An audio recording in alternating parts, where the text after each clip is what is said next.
अस्सलाम वालेकुम। कैसी हैं आप सब लोग? उम्मीद करती हूँ आप सब ठीक ठाक होंगे। अल्लाह पाक आपको खुश रखे, आबाद रखे। अल्हम्दुलिल्लाह मैं भी ठीक हूँ। तो आज का व्लॉग थोड़ा सा डिफरेंट है क्योंकि आज हम करेंगे थोड़ी सी अपनी सेल्फ के बारे में बातें, अपने बारे में बातें, अपनी केयर के बारे में, अपनी हेल्थ के बारे में और अपनी स्किन के बारे में। तो कुछ मेरे काम थे जो काफ़ी अधूरे पड़े हुए थे जिनको मैंने कंप्लीट करना था। तो मैंने कहा चलें वो भी आपके साथ शेयर करती हूँ क्योंकि आपको पता है रमज़ान आ गया था और रमज़ान की वजह से काफ़ी काम जो है वो पेंडिंग पड़े हुए थे।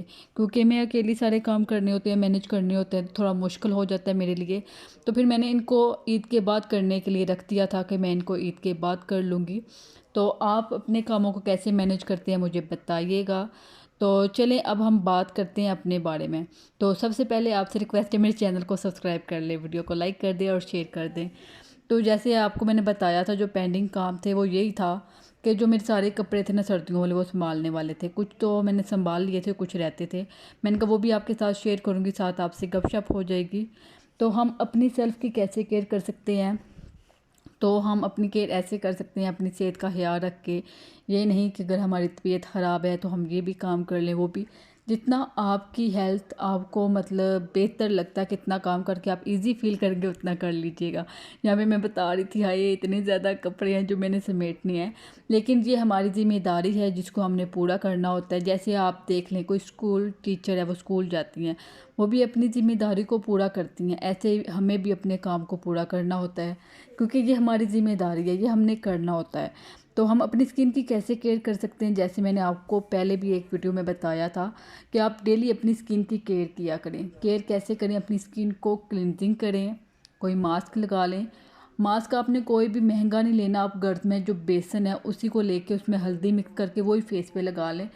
उससे ही आपकी स्किन इतनी शाइनिंग और चमकदार हो जाएगी। आप इसको डेली यूज़ कर सकते हैं, इसमें कोई भी केमिकल नहीं है। तो यहाँ पे मैंने कहा साथ साथ मैं कपड़े समेटती जाती हूँ। आपने देखा होगा कुछ कपड़े ऐसे हैं जिनको मैंने शॉपर के अंदर पैक किया है क्योंकि जो नए कपड़े होते हैं ना मैं उनको ऐसे नहीं रखती, उनको शॉपर के अंदर पैक करती हूँ। मोस्टली वो शॉपर्स हैं जो पैकिंग में आते हैं, जिसमें हम नए कपड़े लेके आते हैं वही शॉपर्स हैं, उनके अंदर ही पैक करके मैं रख लेती हूँ। तो आप भी अपने कपड़ों को ऐसे पैक करके संभाल लिया करें। एक तो उनके ऊपर दाग नहीं लगते और दूसरा जो सफ़ेद कपड़े हैं ना उनको भी मैं ऐसे ही समेटती हूँ। उनको फिर ये होता है कि रंगदार कपड़ों का दाग नहीं लगता, कोई और भी दाग वगैरह नहीं लगता। तो आप भी उनको ऐसे ही समेट लिया करें। कुछ मैंने कहा था आपसे टिप्स शेयर करूँगी। तो और अपनी लाइफ को थोड़ा सा आसान बनाएं, इतना मुश्किल ना बनाएं कि आप अपनी सेहत को ख़राब कर लें। आप सारे कामों को टाइम दें लेकिन आप एक टाइम टेबल बना लें कि ये काम आपने अब करना है, ये कल करना है, ये परसों करना है। जैसे आप फुल वीकली में कोई एक रूटीन बना लें कि इस दिन आपने इतनी सफाई करनी है, इतनी क्लीनिंग करनी है, आपने इस दिन कपड़े वॉश करने हैं, इस दिन कपड़े प्रेस करने हैं, इस दिन आपने अपनी वार्डरोब वगैरह सेट करनी है, या आपने अपने घर की ये चीज़ समेटनी है। जैसे किचन हो गया उसकी क्लीनिंग करनी है, उसके कैबिनेट वगैरह साफ़ करने हैं। तो ये कुछ ऐसी चीज़ें होती हैं जिनको मैनेज करना हम पे फ़र्ज़ होता है, हम खुद ही इनको मैनेज कर सकते हैं। जब हम टाइम टेबल के अलावा काम करते हैं तो हमारे काफ़ी काम अधूरे रह जाते हैं, हम थक भी जाते हैं। हमारा माइंड है ना सबसे पहले वो थक जाता है इतने काम का सोच के।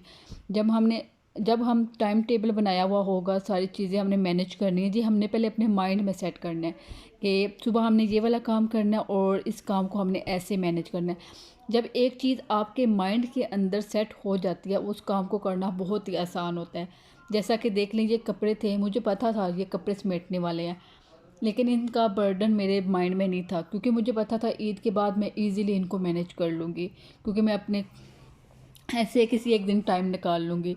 ये टाइम मैं ज़्यादातर इस तरह का टाइम निकालती हूँ, मैं रात के टाइम जब मैं सारे काम करके फ्री हो जाती हूँ, किचन क्लीन कर लेती हूँ, सबको खाना चाय वगैरह दे के बिल्कुल फ्री होती हूँ, तब मैं इन कामों को लेके बैठती हूँ और इनको मैनेज करती हूँ। और मेरे लिए बहुत ही आसान होता है इस टाइम बैठ के ये काम करना। दूसरा मेरा भी टाइम पास हो जाता है और मेरा काम भी हो जाता है। साथ अक्सर ये होता है कि मैं कभी कभार नाते वगैरह लगा के सुन लेती हूँ या कभी कभार कोई ड्रामा भी लगा लेती हूँ। तो आपको जो पता है नमाज़ तो सब बेस्ट है ना, सबसे पहले नमाज को ना छोड़ें। नमाज़ पढ़ने से जो सुकून मिलता है ना वो किसी चीज़ में नहीं मिलता। मैं ये नहीं कहती कि मैं सारी नमाज़ें पढ़ती हूँ, मैं भी ये छोड़ देती हूँ, अक्सर कामों में बिज़ी होती हूँ, लेकिन मैं कहती हूँ आप भी कोशिश किया करें सारी नमाज़ें पढ़ें। अल्लाह मुझे भी तौफीक दे मैं भी सारी नमाज़ें पढ़ा करूँ। तो यहाँ पे कुछ मुजम्मल के कपड़े थे जिनको तो मैं लाजमी शॉपर के अंदर पैक करती हूँ ना, क्योंकि मुझे डर होता है इनके किसी भी कपड़े पे दाग ना लगे। अपनी तो खैर होती है, लेकिन जो मर्दों के कपड़े होते हैं ना उनको समेटना बहुत ज़रूरी होता है। तो यहाँ पे मैं कुछ बातें कर रही थी आपसे कि आप अपनी केयर कैसे करें।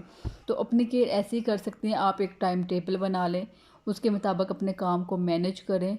यहाँ पे मैं थक गई थी तो मैंने कहा कोई नहीं, मैनेज तो करना है, लेकिन ये काम मैंने कहा था आज ही मैंने ख़त्म करना है, इसको मैं कल पे नहीं छोड़ सकती। अगर मैं इसको कल के लिए छोड़ देती ना तो मेरा काम बहुत ज़्यादा बढ़ जाना था, मेरे बाकी काम हैं उनको करने में मुझे काफ़ी मुश्किल होनी थी।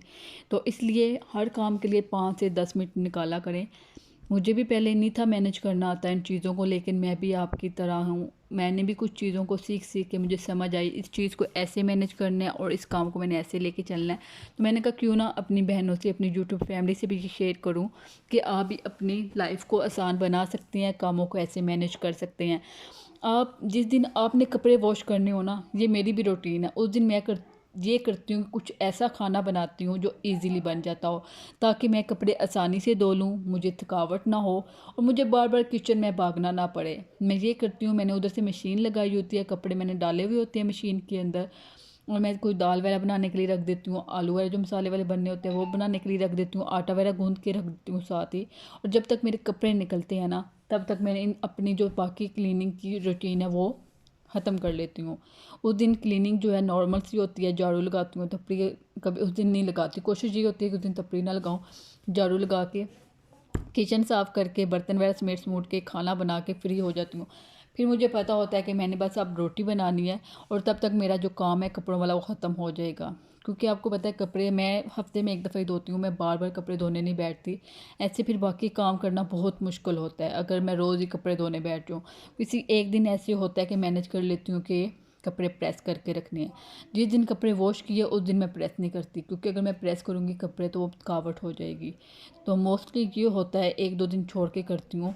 तो कभी कभार ये होता है कि साथ के साथ भी करने पड़ जाती हैं, जैसे किसी को ज़रूरी चाहिए होती हैं तो वैसे साथ के साथ भी कर लेती हैं। वो मामा भी हेल्प कर लेती हैं, मामा भी कर लेती हैं, मैं भी कर लेती हूँ।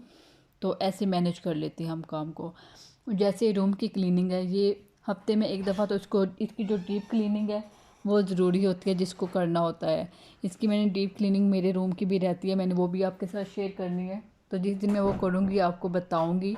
ऐसे ही मैंने वॉशरूम की क्लीनिंग का भी एक डे रखा हुआ है, जैसे फुल क्लीनिंग जो करनी होती है उसकी वो महीने में एक दफ़ा ऐसी होती है जो मैं बिल्कुल उसकी अच्छी तरह से सफाई करती हूँ।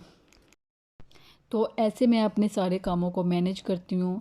जैसे मामा की अलमारी अलग है, वार्डरोब अलग है, उसको अलग से मैनेज करना होता है, अपनी को अलग से। इससे पहले मैंने सबसे पहले मामा की जो अलमारी थी वो क्लीन की थी, उसके सारे जो उसमें सर्दियों वाले कपड़े थे वो समेटे थे, गर्मियों वाले उठा के उसे रखे थे। तो स्टोर में सारे जो गर्मियों वाले सर्दियों वाले कपड़े हम वहाँ स्टोर कर देते हैं। तो हमारा काम जो है वो ख़त्म हो जाता है, फिर हम पूरी गर्मियों के लिए आराम होता है, क्योंकि एक दफ़ा सारी क्लीनिंग हो जाती है, सर्दियों वाले कपड़े निकल जाते हैं, सिर्फ गर्मियों वाले होते हैं वो निकालने होते हैं, यूज़ करने होते हैं। तो ऐसे जो नए कपड़े होते हैं वो बक्सों के अंदर पड़े होते हैं, संदूकों के अंदर, तो वो निकाल लेते हैं जब ज़रूरत होती है, उनको अलमारी में कम ही रखते हैं। उम्मीद है कि आज का व्लॉग आपको बहुत ही पसंद आया होगा। अपना बहुत सारा ख्याल रखिएगा और मुझे लाजमी बताइएगा आपको ये वीडियो कैसी लगी। तो नेक्स्ट व्लॉग में मुलाकात होगी। अल्लाह हाफिज़।